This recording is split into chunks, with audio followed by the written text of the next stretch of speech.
우리 하나님 말씀 보겠습니다. 고린도후서 지금 강의하고 있죠. 오늘은 고린도후서 바로 2장 되겠습니다.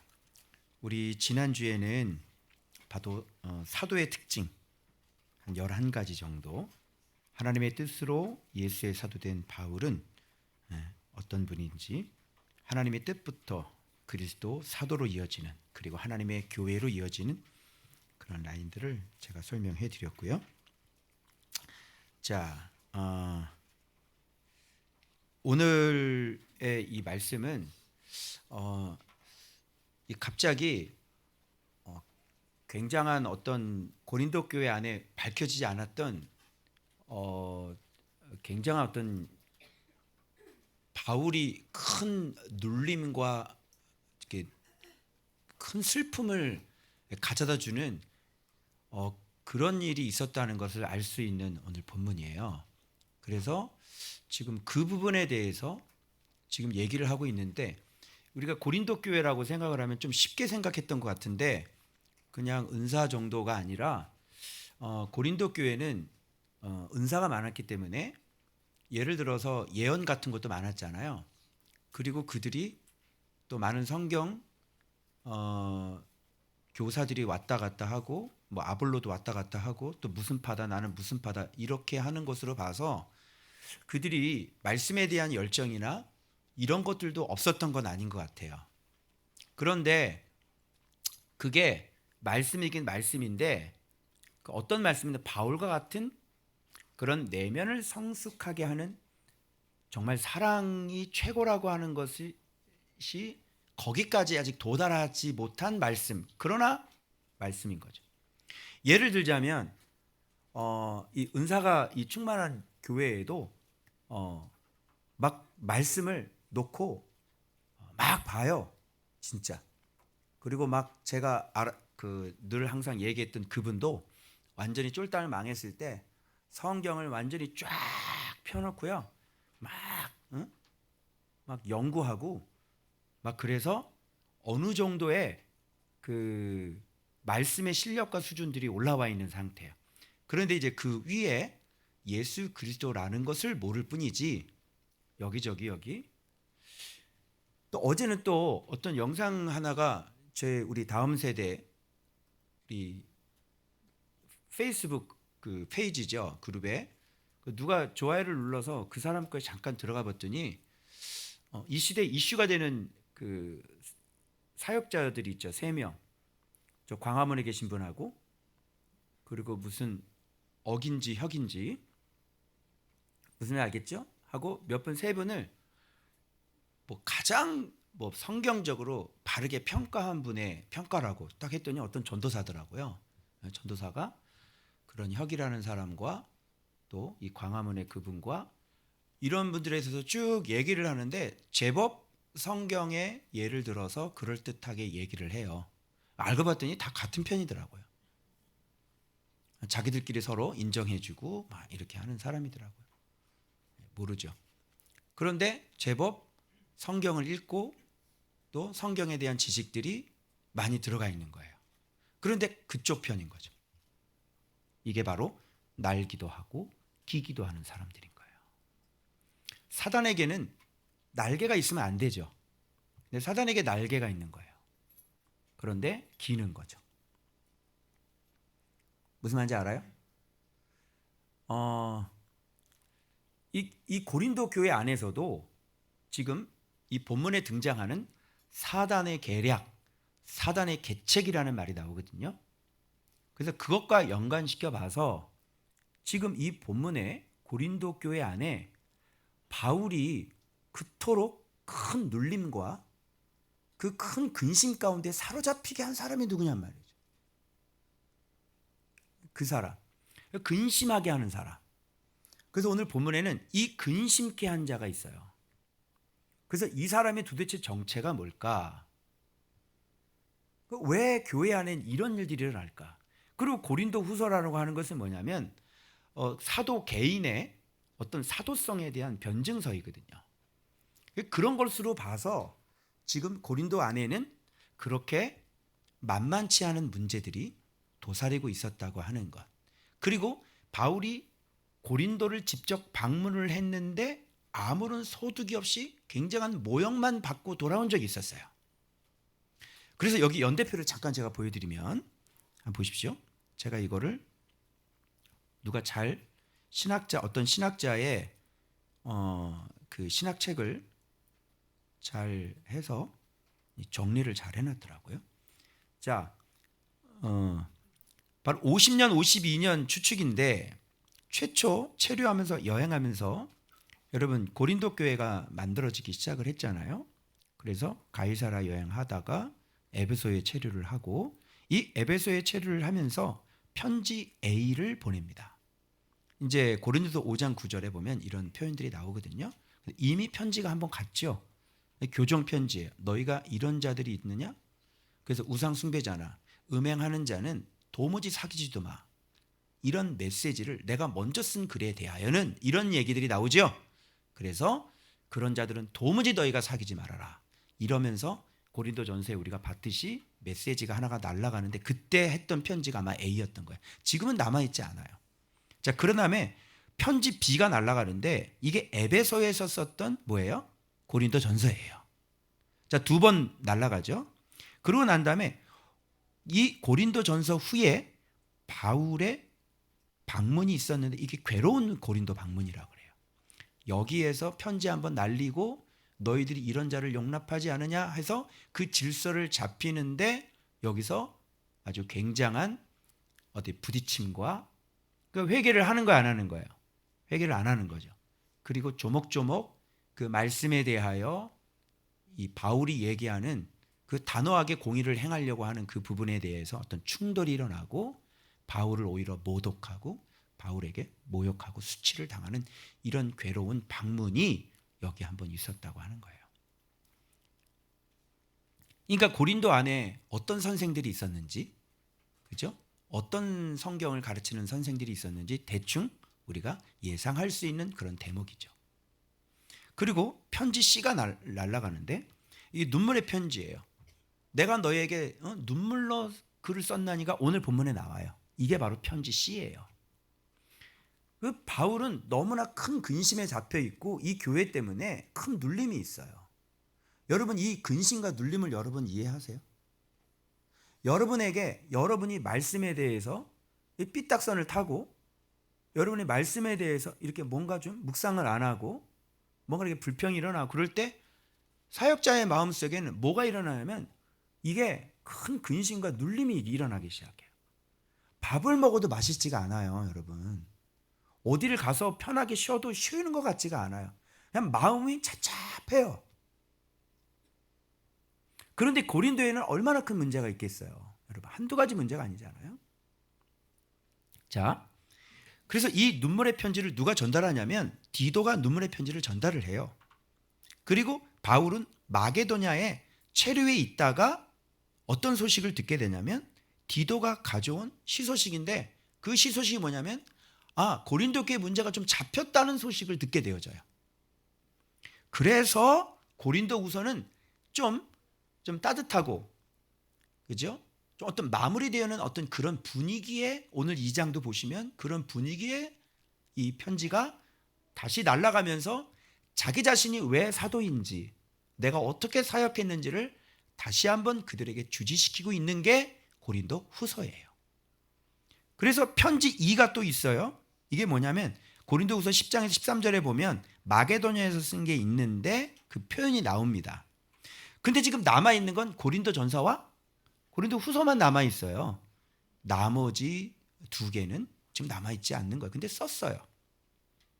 그 고린도후서를 쓰고 난 다음에도 또 편지를 또 써요. 그리고 난 다음에 고린도로 가서 여기서 체류를 하면서 고린도도 뭘 써요? 고린도에서 로마서를 쓰게 되는 것이에요. 이렇게. 그래서 총 몇 번이냐면 편지가 이게 하나, 둘, 그 다음에 셋, 넷, 한 편지가 한 5개 정도 날아가네요. 그리고 방문한 것은 보통 한 3번 정도. 예. 그러면 이 고린도에는 문제가 많았어요, 적었어요? 문제가 너무너무 많은 거예요, 여러분. 이 고린도에는. 그러니까 여기 이렇게 얘기해요. 이 그 중간에 문제를 눈물의 방문을 하고 난 다음에 지금 바울은 그 고린도 교회를 이제 방문을 하지 않고 지금 때를 기다리며 있는 가운데 지금 뭐부터 날아가요? 편지부터 먼저 날아가는 거예요.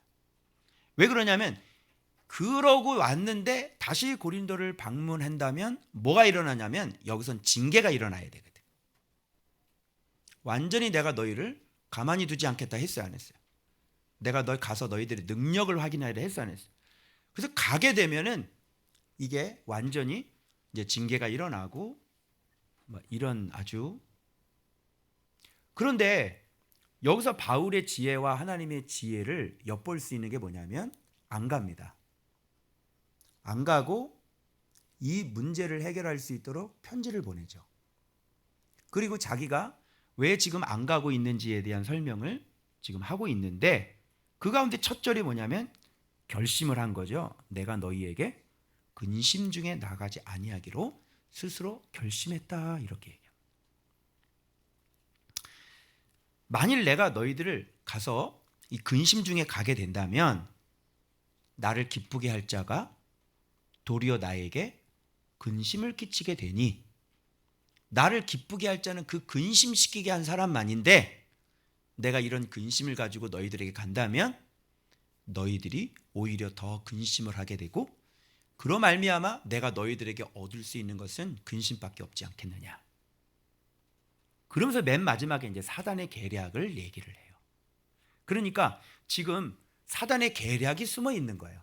이 고린도 안에 사단의 계략이 있었어요. 어떤 사단의 계략이에요? 바로 날기도 하고 기기도 하는 사람들이에요.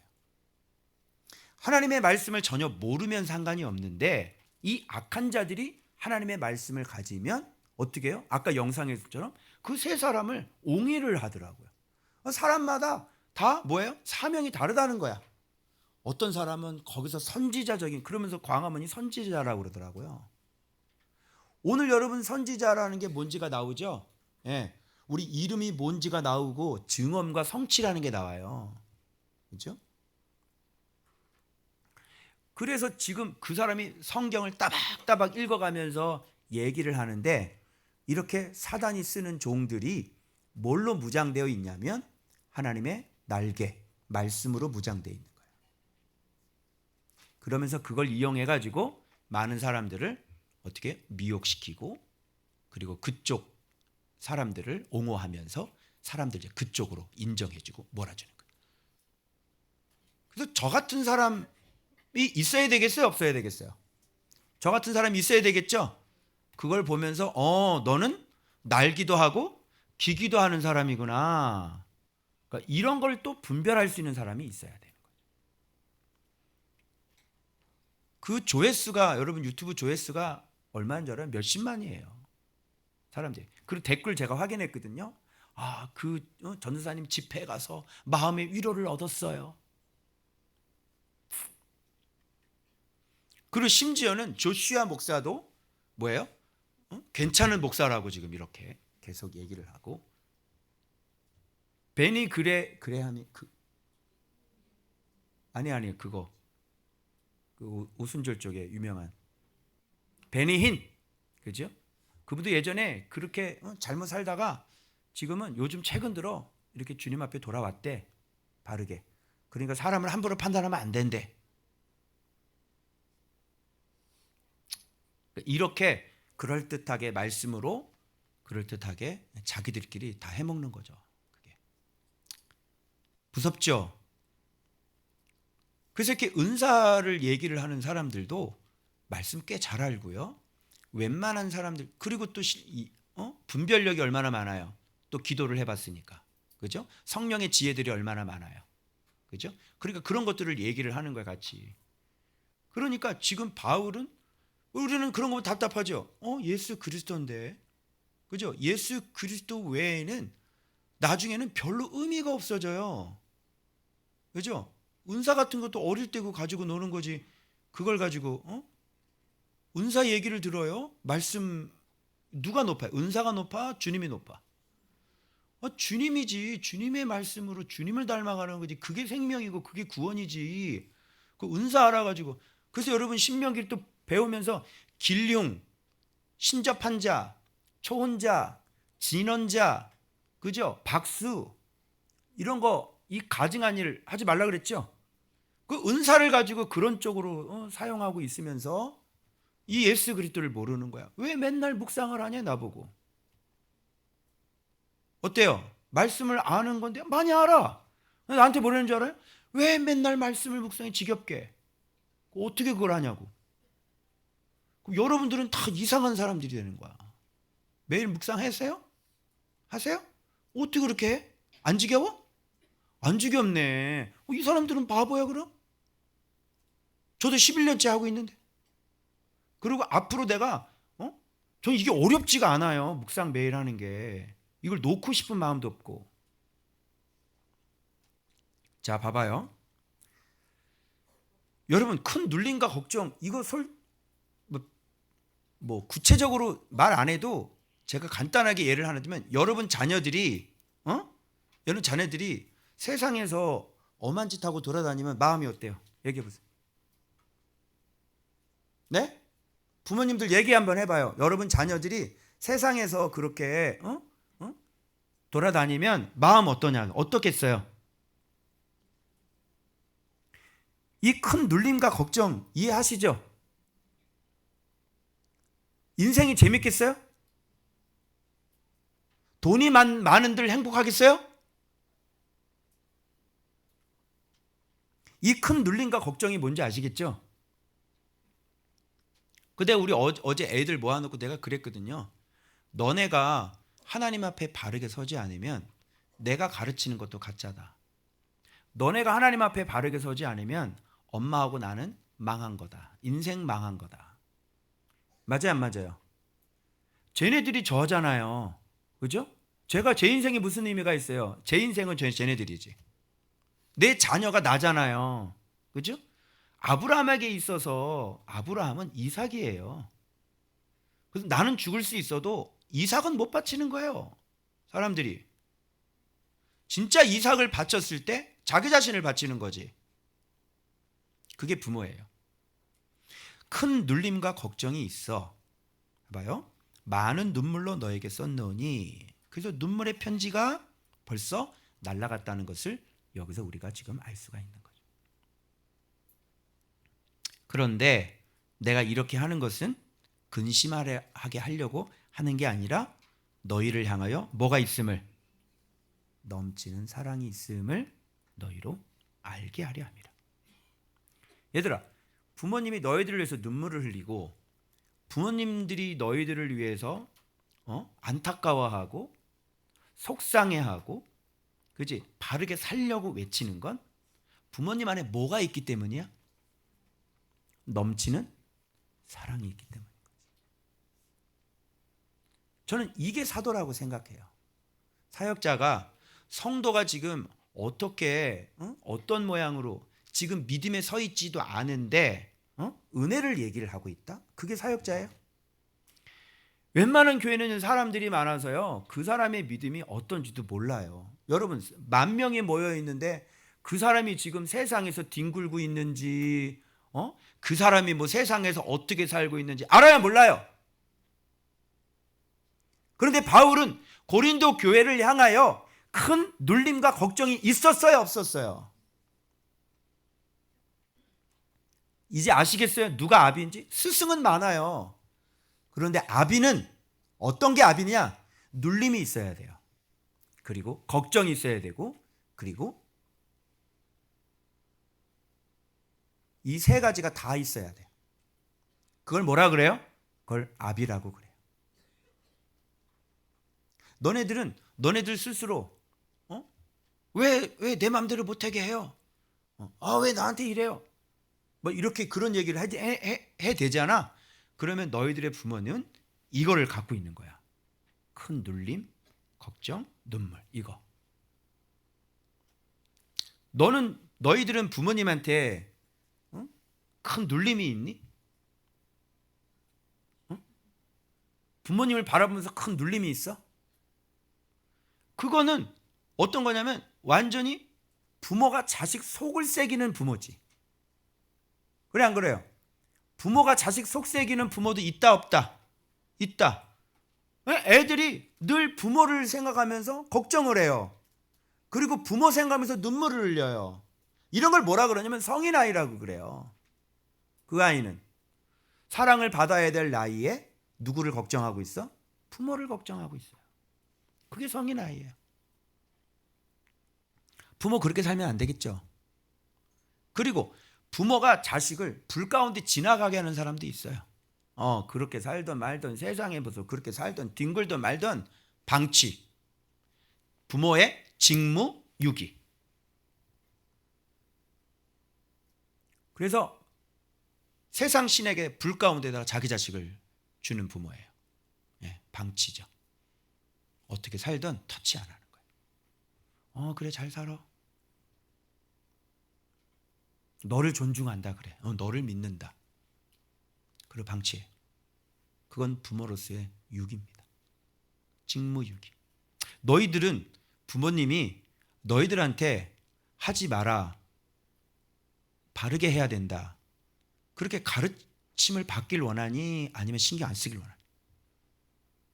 가르침을 받길 원해? 응? 근데 가르침을 받았을 때 짜증이나 열이 받아 아니면 맞는 말을 제가 고치겠습니다. 그렇게 해. 주로 봐봐. 짜증이 나는 애들이 있지. 그런 짜증이 나는 애들은 어떤 애들이냐면 이게 믿음 안에 안 들어온 애들 있지. 우리 교회도 보면 자꾸 말을 안 듣는 애들이 있잖아. 물망이 이렇게 올라가 이렇게. 그래서 자꾸 말을 안 들어. 자꾸 왜 나를 터치하냐 그래. 그리고 왜 자꾸 나한테 뭐라 그러냐고. 왜 내 마음대로 못하게 하고 그래요? 막 이러고. 여러분 믿음에 들어오는 사람들이 그런 얘기를 해요? 믿음에 들어와 있는 사람은 그런 얘기 안 해요. 그런데 말씀에 자꾸 대적질을 하고 자꾸 말씀과 엇나가고 하나가 안 되는 그런 사람들은 얘기를 하면 자꾸 그런 식으로 얘기를 해요. 너희들에게 내가 여러분에게 좀 알았으면 좋겠는 게 뭐냐면 여기 보면 근심하게 하는 사람이 누구만 근심하게 하냐면 자 내가 근심하게 한 자밖에. 그래서 너희를 근심하게 한다면 여기 봐봐요. 뭐라 그러냐면 근심하게 한 자가 있었을지라도 나를 근심하게 한 것이 아니요 어느 정도 너희 모두를 근심하게 한 것이니. 여기 나오는데 근심하게 하는 사람이 나와요. 이 사람은 왜 이럴까요? 여러분 여기 교회 안에서 지금 봐봐요. 여기도 지금 봐봐요. 지금 신앙생활을 지금 잘하고 있는 청년들이 있죠. 그죠? 그런데 자꾸 목사님을 근심시키고 부모님들을 근심시키는 애들이 있어요 없어요? 왜 그러니 너 도대체? 왜 이렇게 자꾸 근심시키는 거야 부모를? 이유가 뭐야? 얘기 한번 해봐. 왜 그러는 거야 자꾸? 왜 이렇게 자꾸 근심시키게 만들어?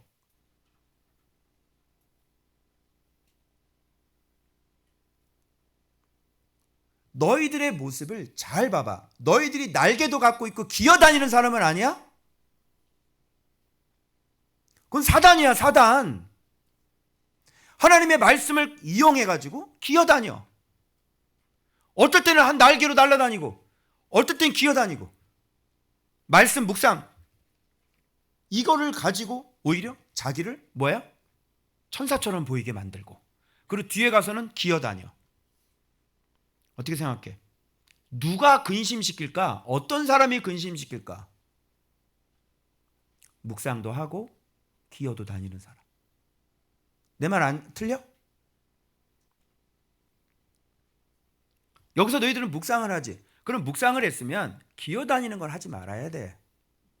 사단의 모습을 해서는 안 돼. 묵상을 하는 사람은 야 봐봐. 새에게 있어서 날개는 정말 필요한 거야. 맞지? 새는 날개가 없잖아? 그럼 얘는 죽은 인생이나 마찬가지. 너희들에게 날개는 뭐니? 너희들을 날개하는 그 날개는 뭐야? 그게 말씀 아니야? 믿어져? 그러면 그 날개를 가지고 너희들이 마음껏 창공을 날아다녀야 되는데 뭐 기기도 하는 거지. 그러면 말씀도 갖고 있고 기기도 하고, 말씀도 묵상하면서 세상에서는 쾌락을 즐기고, 말씀도 묵상하고 쾌락을 즐기고. 자, 이렇게 되면 자, 말씀을 갖고 있는 이 사도가 마음이 어떻게 되겠어?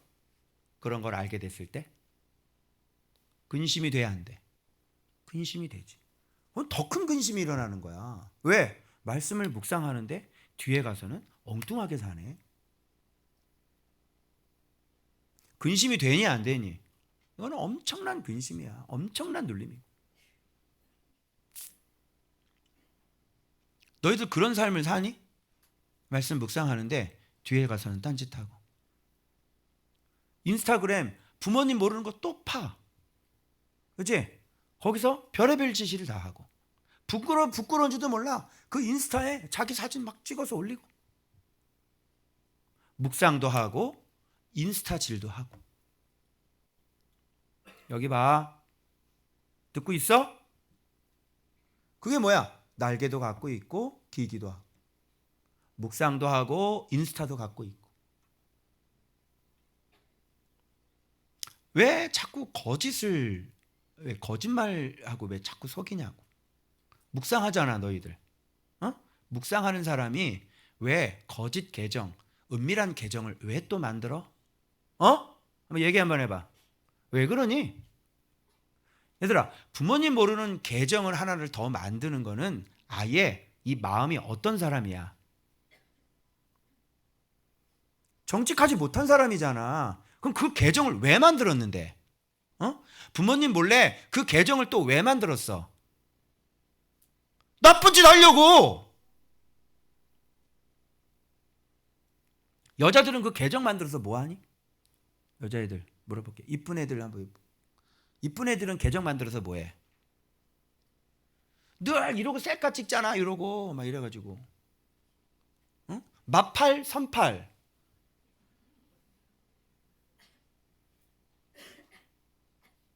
그 DM 날라와.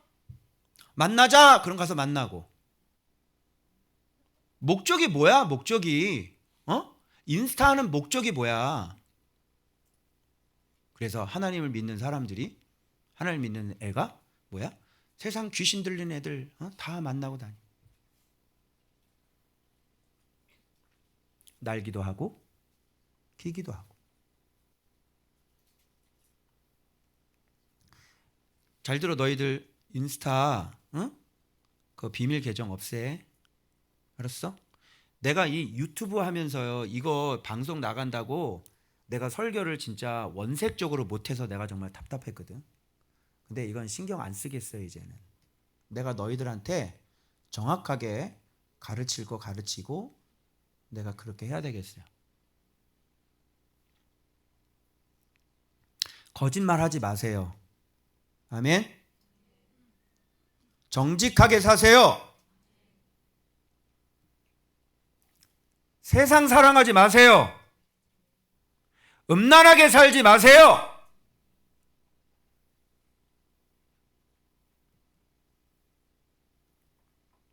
세상 드라마 보지 마세요.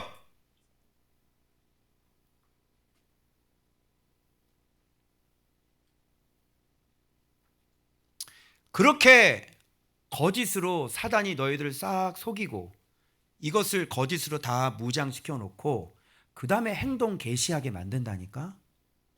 우리 우상 했어요, 안 했어요?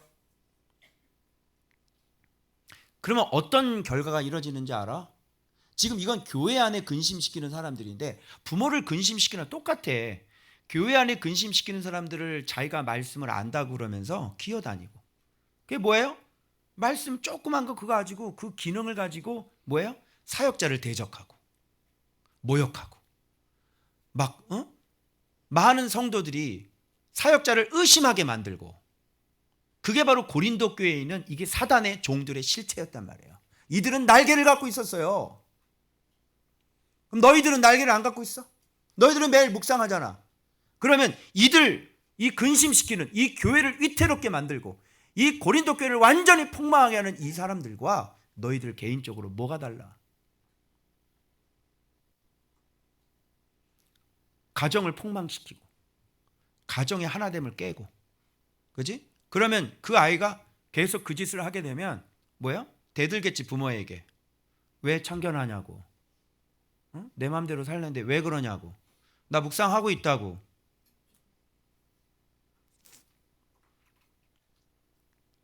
그러면 화평이 깨지고 다 깨져버려요. 날개는 날개만 갖고 있어야 돼. 응? 기면 안 된다고. 그럼 사단이야.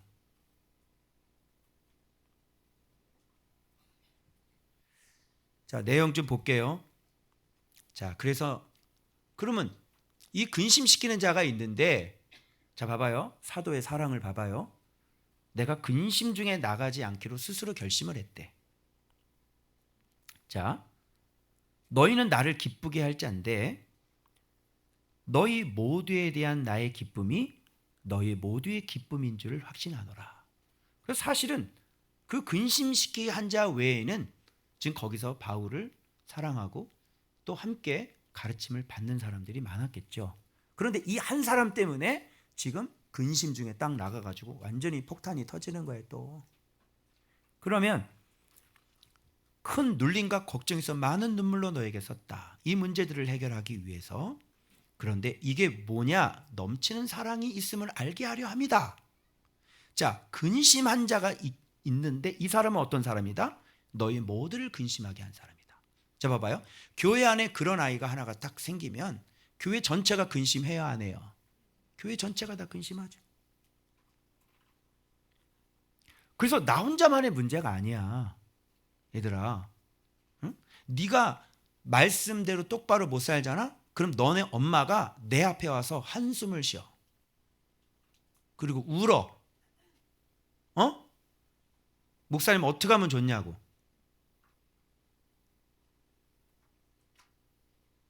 목사님 봐. 고개 들어 목사님 보라고.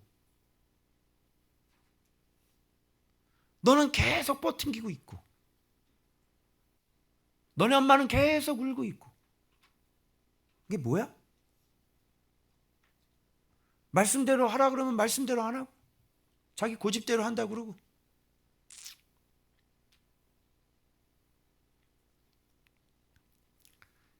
분명히 말을 해. 이러한 사람은 많은 사람에게 뭐 받는 거 마땅하다? 벌 받는 게 마땅하다. 왜? 많은 사람들을 근심시켰어요. 그런데 여기 신기하게 뭐냐면 바울은 그런즉 어떻게 벌 줘라가 아니라 차라리 그를 용서하고 위로할 것이다. 그런데 이 문제가 지금 잡힌 다음에 써보내는 거라 그랬잖아요. 그래서 이 사람이 지금 자기의 잘못을 인정한 것 같아요. 그래서 차라리 그를 용서하고 위로할 것이니 너무 많은 근심에 잠길까 두려워하노라. 그래서 이 다행히 이 근심시킨 사람이 바울이 뭐라고 말을 했겠죠? 그러니까 이 사람을 내가 근심시킨 거예요, 바울이. 이 사람이 근심을 하는데 이 근심의 방향이 어떻게 갔어요? 근심의 방향이 성경적인 근심을 한 거예요. 그죠? 성경적인 근심이 뭘까요? 그래서 이 성경적인 근심을 하니까 바울은 뭐라 그러냐면 야, 더 많이 근심에 사로잡힌다, 삼켜진다 이런 얘기거든. 얘가 더 근심에 삼켜지지가 않도록 차라리 그를 용서하고 위로해라. 이게 바로 바울의 사랑이에요.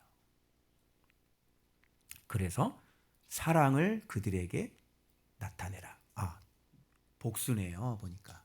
그죠? 이 거짓 선생들이 좀 있었는지 또 이렇게 한 사람이 한두 명이 아니었던 것 같죠. 너희 사랑을 그들에게, 그러면 당이었겠네요. 그죠? 그들에게 나타내라 이렇게 얘기하고 있습니다. 이 부분을. 그런데 이들이 같이 모여서 뭐 한 거예요 그러면? 근심한 거죠. 근심했다는 건 뭐예요? 너무 깊은 근심에 삼켜질까 두렵다라고 했으니까 정말 자기 자신의 잘못을 깨닫고 정말 심각한 근심을 했던 것 같아요. 그런데 그 근심이 더 깊어지면 어떻게 돼요? 근심을 주신 목적이 역으로 사용돼요. 뭐예요? 날기도 하고 기기도 하는 거예요. 이렇게 들어가면 안 되는 거예요. 그럼 도리어 누가 기뻐하겠어요? 사단이 기뻐하고, 이게 누구의 계책이라고 그러냐면 사단의 계책이다. 너희가 무슨 일이든지 누구를 용서하면 나도 그리하고. 그래서 이 성도들이 전체가 그들을 용서를 하면 나도, 너희들이 용서했으니까 나도 용서하겠다, 이런 얘기고, 만일 용서한 일이 있으면 용서한 그것은 너희를 위하여 내가 그리스도 앞에서 한 것이니, 이는, 야, 사랑 나오고 용서 나오죠. 이는 누구에게? 사단에게 속지 않게 하려 함이라. 우리는 그 계책을 알지 못하는 바가 아니다. 다 알고 있다. 이런 얘기를 지금 하고. 자, 그러면 얘기를 한번 정리를 해볼게요. 왜 스스로 너희들 내가 나갈 때 근심으로 나가지 않는지 결심한 것이 있어요. 그게 뭔 결심이야? 이 근심한 게 한 자가 있죠. 여기 보니까 복수가 돼 있어요. 그래서 근심하게 했습니다. 이것은 모두를 근심하게 한 겁니다. 바울은 이미 큰 눌림과 걱정 그리고 많은 눈물로 편지를 썼습니다.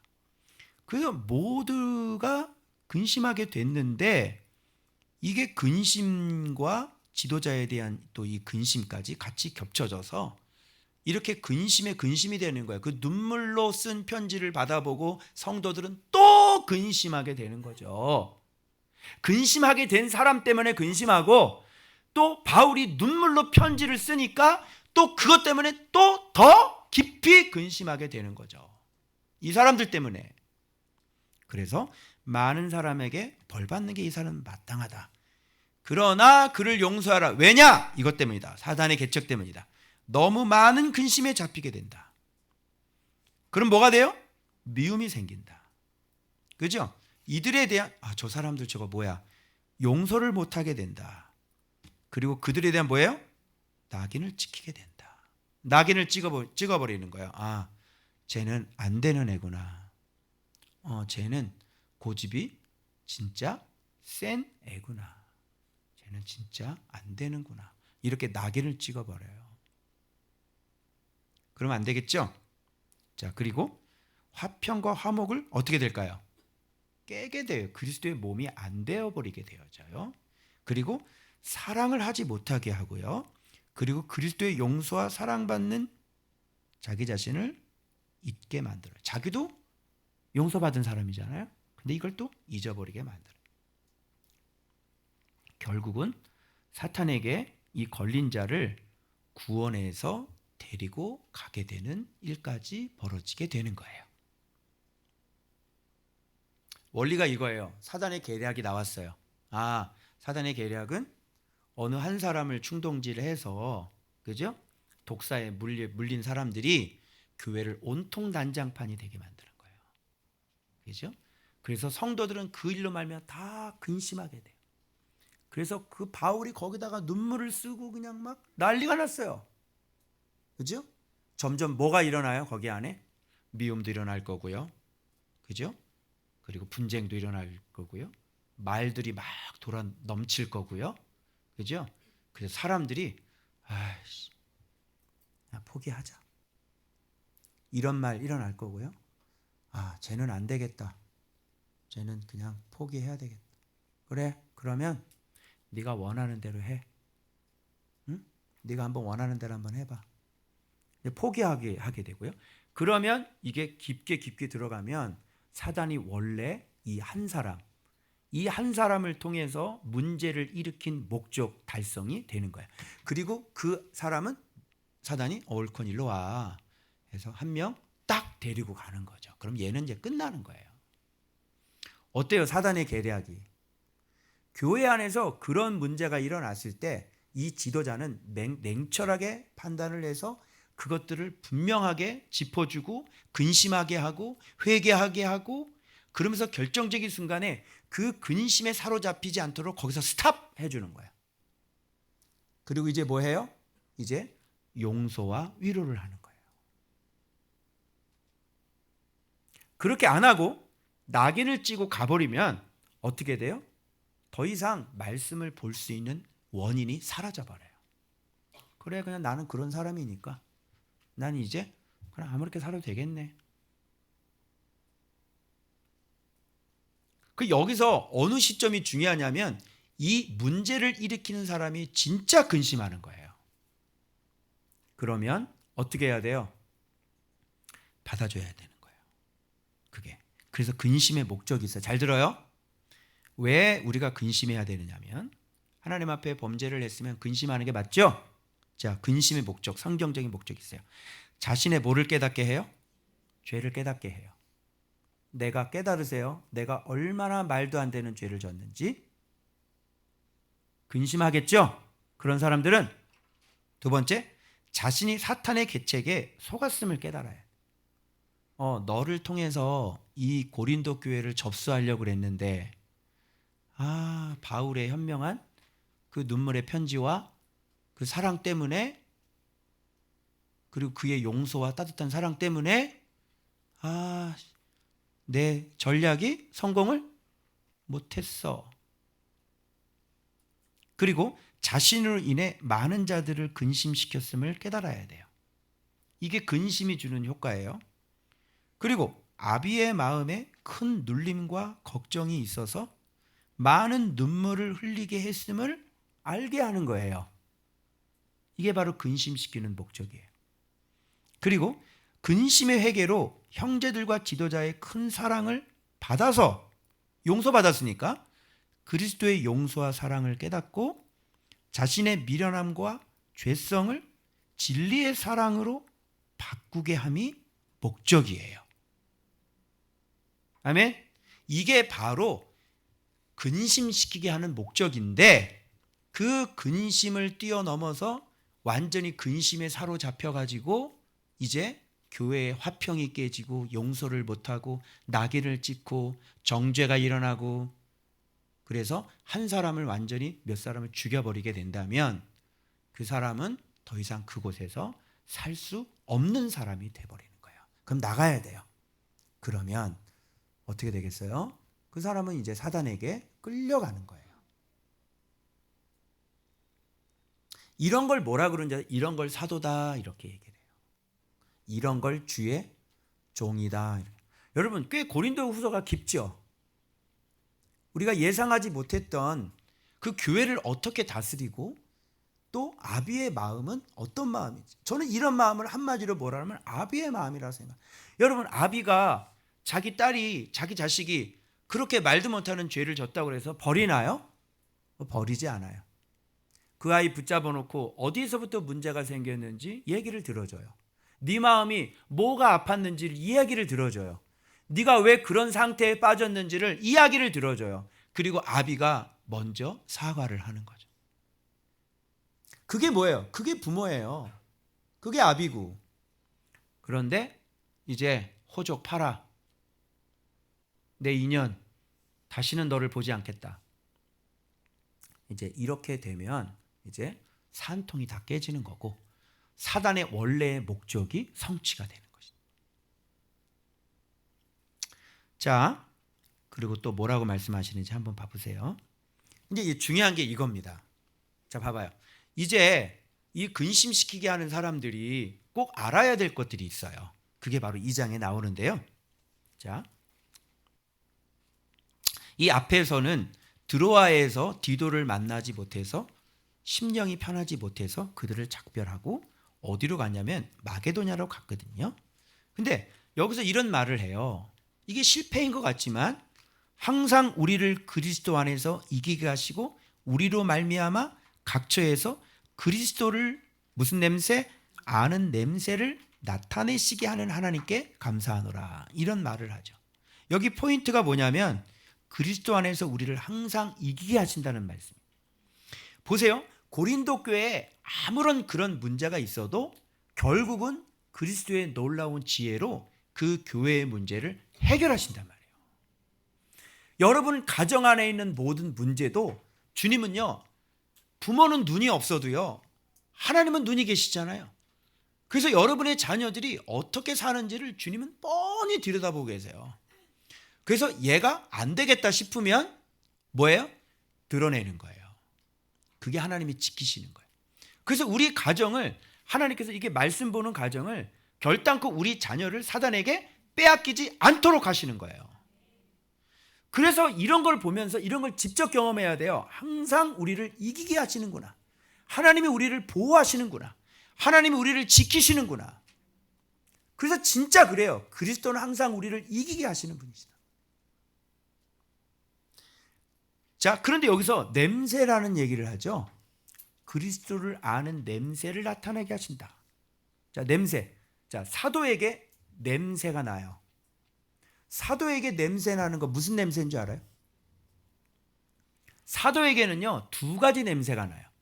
첫 번째 냄새는요, 향기인데요. 이게 생명의 향기가 나요. 그리스도를 아는 향기예요. 그리고 사도에게는요, 정반대의 향기도 난답니다. 무슨 향기예요? 사망의 냄새가 나요. 여러분, 향수를 이렇게 뿌리면 냄새가 좋지요. 냄새가 좋은 거는 찡그리질 않아요. 냄새가 좋으면요, 이렇게 가까이 가고 싶죠. 무슨 냄새? 냄새 좋다 이러잖아요. 근데 시궁창 썩은 냄새가 나봐요. 가까이 가고 싶어 안 가고? 안 가고 싶어. 남자들은 냄새에 예민해요. 그래서 냄새가 안 좋으면요, 정말 역겨워 싫어요.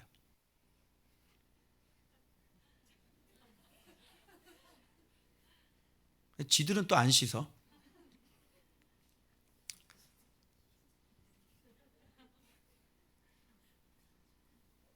너무 놀랍지 않아요, 여러분? 사도에게서 나는 냄새가 어떻게 향기도 나고 썩은 냄새 나죠?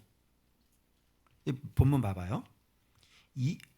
우리는 구원받는 자들에게나 망하는 자들에게나 하나님 앞에서 그리스도의 뭐라 그래요? 향기라고 그러죠. 근데 이 사람에게는, 저 사람에게는,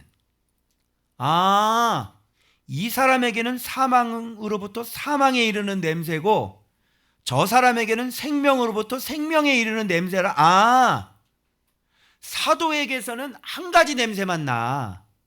근데 맡은 이에 따라서 냄새가 두 종류로 나는 거야. 지금 마음에 생명을 사랑하는 사람에게는 저에게서 무슨 냄새가 날까요? 그리스도를 아는 냄새를 맡겠죠. 지금 제가 밥 짓는 셰프잖아요. 그러면 밥을 하면 무슨 냄새가 나? 밥 냄새가 나겠죠. 그럼 배고픈 놈은 그 밥 냄새를 좋아해요, 안 좋아해요? 너무너무 좋아하죠. 그래서 그 밥 냄새를 맡으면 밥 먹으러 와요, 안 와요? 밥 먹으러 와요. 이런 유튜브도 들으면요, 배고픈 사람은요, 밥 먹으러 와요. 그리고 계속 이거를 들어요. 계속 들어요. 그런데 배 안 고픈 사람 있죠. 죽은 사람들이에요.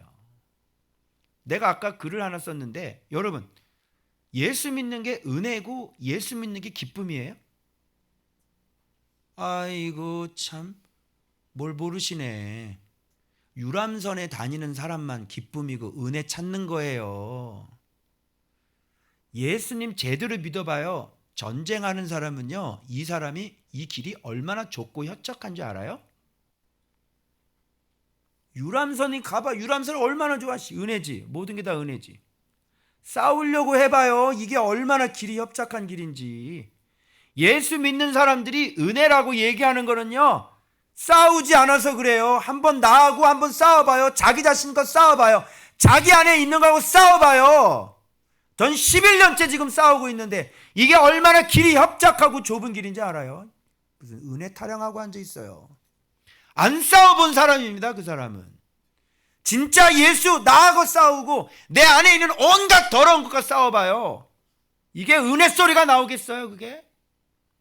은혜 소리는 정말 이 전쟁에서 주의 진리 때문에 내가 승리를 했을 때 그때 쓰는 단어가 은혜지, 유람선에 앉아서 은혜 타령하고 먹고 살기 좋다고 은혜 얘기하는 게 아니에요. 싸워봤어요? 진짜? 진짜 나랑 싸우면 내 속에서 올라오는 거 싸워야 되는데 이게 어떻게 편안한 길이 돼? 싸워봤어? 안 싸우니까 편안한 거야. 안 싸우니까. 어떻게 예수 믿는 게 어떻게 전쟁이 없는 예수 믿는 게 어디 있어요? 그래놓고 입으로는 맨날 전신갑주 얘기하면 성령의 검 얘기, 진리 허리띠 의의 흉배 구원의 투구 얘기를 왜 해? 싸우지도 않는데. 잘 봐봐요. 저에게서는 한 가지 향기만 납니다. 그런데 싸우려고 하는 사람들에게는 이게 그리스도를 아는 냄새가 필요하겠죠. 그리스도를 아는 게 진짜 필요한 사람들은요, 그게 향기처럼 느껴지겠죠. 그런데 안 싸우는 사람, 죽은 자에게는 저에게서 무슨 냄새를 맡을까요? 사망의 냄새를 맡는 거야. 제 근처에도 오기 싫을 거예요. 제 이거 유튜브 설교 절대로 듣지 않습니다. 왜? 냄새가 고약하거든. 아주 그냥 완전히 그냥. 너희들 물어볼게. 여러분들은 저에게서 어떤 냄새를 맡아요? 응? 사망의 냄새가 풀풀 나요? 저에게서 향기가 나요? 향기를 맡아요? 그리스도를 아는 냄새를 맡아요? 그건 여러분들이 그리스도가 필요하기 때문에 그래요. 맞아요? 그런데 제가 싫어요? 제가 막 싫어요? 말씀 가르치는 내가 싫어? 왜? 그건 내가 잘못한 게 아니라 네 안에 사망이 있기 때문이야. 왜? 말씀이 왜 싫어? 나는 죄를 짓고 살아야 되는데 말씀이 싫지. 그지?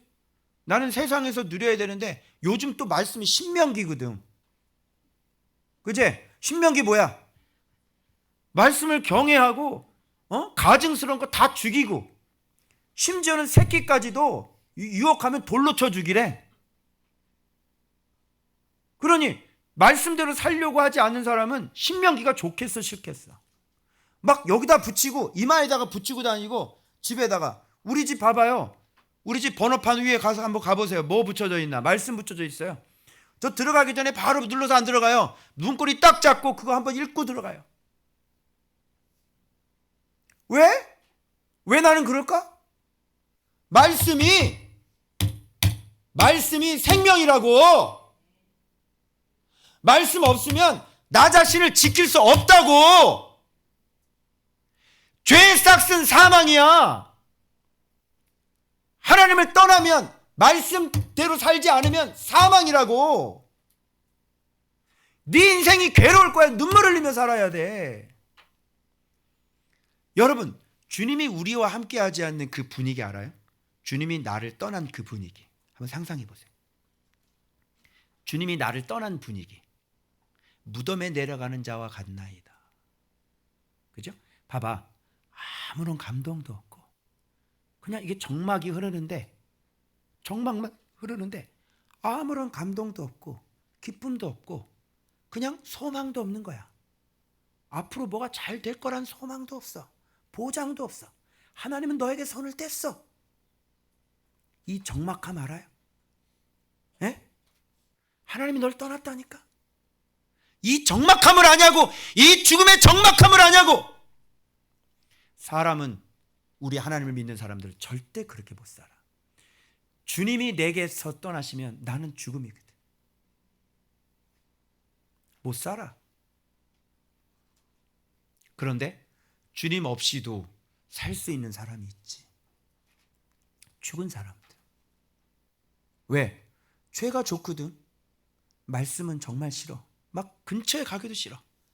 말씀 옆에 가면 막 냄새가 나고 싫어. 왜? 죄를 짓고 살아야 돼. 그 내가 너희들 설교 듣는 거 보면 내가 다 알아. 말씀 들어가고 있네. 너 지금 말씀 들어가고 있네. 너 지금 말씀 안 들어가고 있네. 너 지금 말씀 안 들어가고 있지. 다 알아. 네가 그냥 앉아 있는 거 내가 다 알아. 어느 순간인가 애가 바뀌더니 내가 신명기 강해를 하는데 앉아긴 이렇게 앉아 있는데 말씀이 하나도 안 들어가. 가르치는 사람은 그걸 알아. 그리고 얘 자세를 보니까 이렇게 돼 있어. 앉아 있는 건 이렇게 앉아 있거든. 근데 제 모습을 보니까 제 모습은 어떤 모습이야? 이렇게 돼 있어. 완전히 뒤를 돌리고 있다니까. 그리고 그 뒤에 문제가 빵 하고 터지는 거예요. 하나님이 드러내시는 거죠.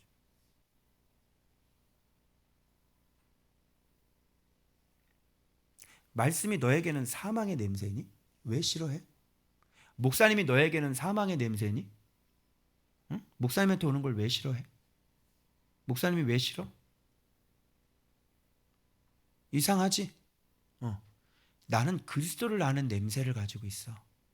나는 그리스도를 가르치고 있다고. 봐봐요. 어제 어떤 우리 교회 성도 한 분이 그런 고백을 해요. 이 고백은 제가 얘기를 하지 않을게요. 그런데 이분은 목사님이에요, 여러분.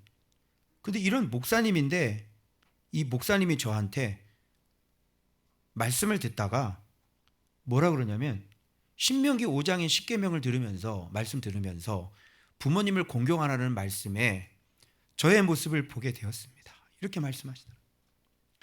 말씀을 가르치는 부모는 말씀을 통해 내 안에 있는 거짓 우상들을 이기고 죽여 내가 복이 되게 하시는데 저는 그런 말씀을 들으면서도 부모를 공경하지 않았습니다. 여러분, 이게 고신증 목사님의 고백이에요. 같은 목사잖아요. 저에게 부모라고 그러는 거예요. 나는 말씀을 배우면서 나는 부모를 공경하지 못했습니다. 공경하는 마음이 없었습니다. 그동안 목사님을 통해 말씀을 들으면서 가르쳐 주시는 은혜들을 등한시했습니다. 아직 어버이날이 되지 않았지만 감사하는 마음으로 작은 선물을 드리고자 합니다. 나중에 하면 되지라는 미혹이 올라오지만 지금 하지 않으면 잊어버릴까 봐 바로 실천합니다. 말씀 가르쳐 주셔서 감사합니다. 어떤 사람에게 나는 사망에 이르는 냄새겠죠. 그런데 어떤 사람에게 있어서 나는 그리스도의 향기가 되는 거예요. 여러분들은 저에게서 어떤 냄새를 맡습니까? 얘들아, 너희들은 너희 부모에게서 어떤 냄새가 나는 것 같니? 너를 사랑하는 냄새가 나니? 그걸 느낄 수 있니? 아니면 너희 부모에게서 말씀 봐라, 교회 와라, 기도해라, 그렇게 말씀하시는 부모에게서 사망의 냄새가 나니? 그렇다면 너는 죽은 자야. 그 죽은 자의 몸을 하고 있으면서도 이 자리에 앉아서 묵상을 하고 있는 너의 정체는 뭐니? 네가 날기도 하고 네가 기기도 하는 사람 아니야?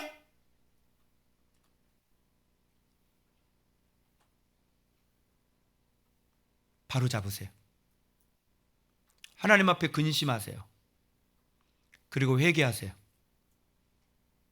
내 존재가, 내 정체성이 누군지 다시 돌아보세요.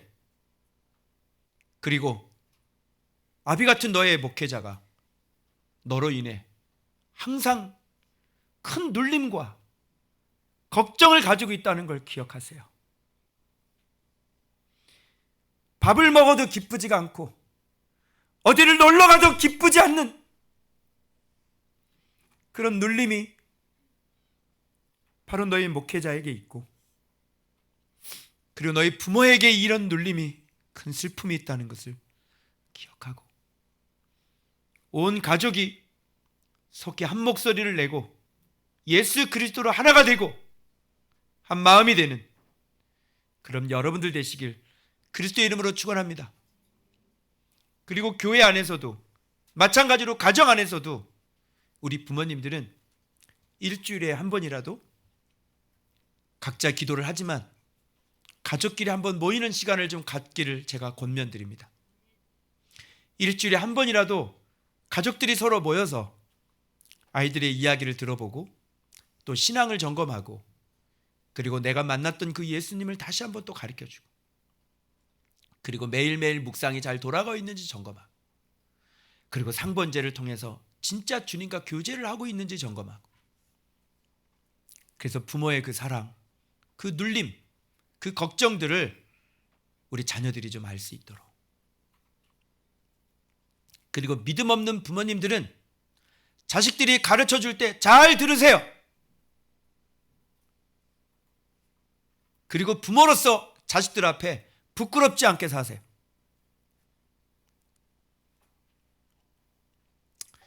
그렇게 하는 것만이 우리가 그리스도의 한 몸을 이루고 사단의 계략에 넘어가지 않고 내 자녀들을 세상에 빼앗기지 않고 끊임없이 그 아이가 언젠간 자라서 믿음이 들어가고 언젠간 자라서 그리스도의 제자가 될 줄로 믿습니다. 항상 우리에게 이김을 주시고 각자에서 그리스도의 아름다운 향기를 내게 하시는 그 거룩하신 예수 그리스도 우리 하나님 아버지께 모든 영광을 올려드립니다. 기도하겠습니다.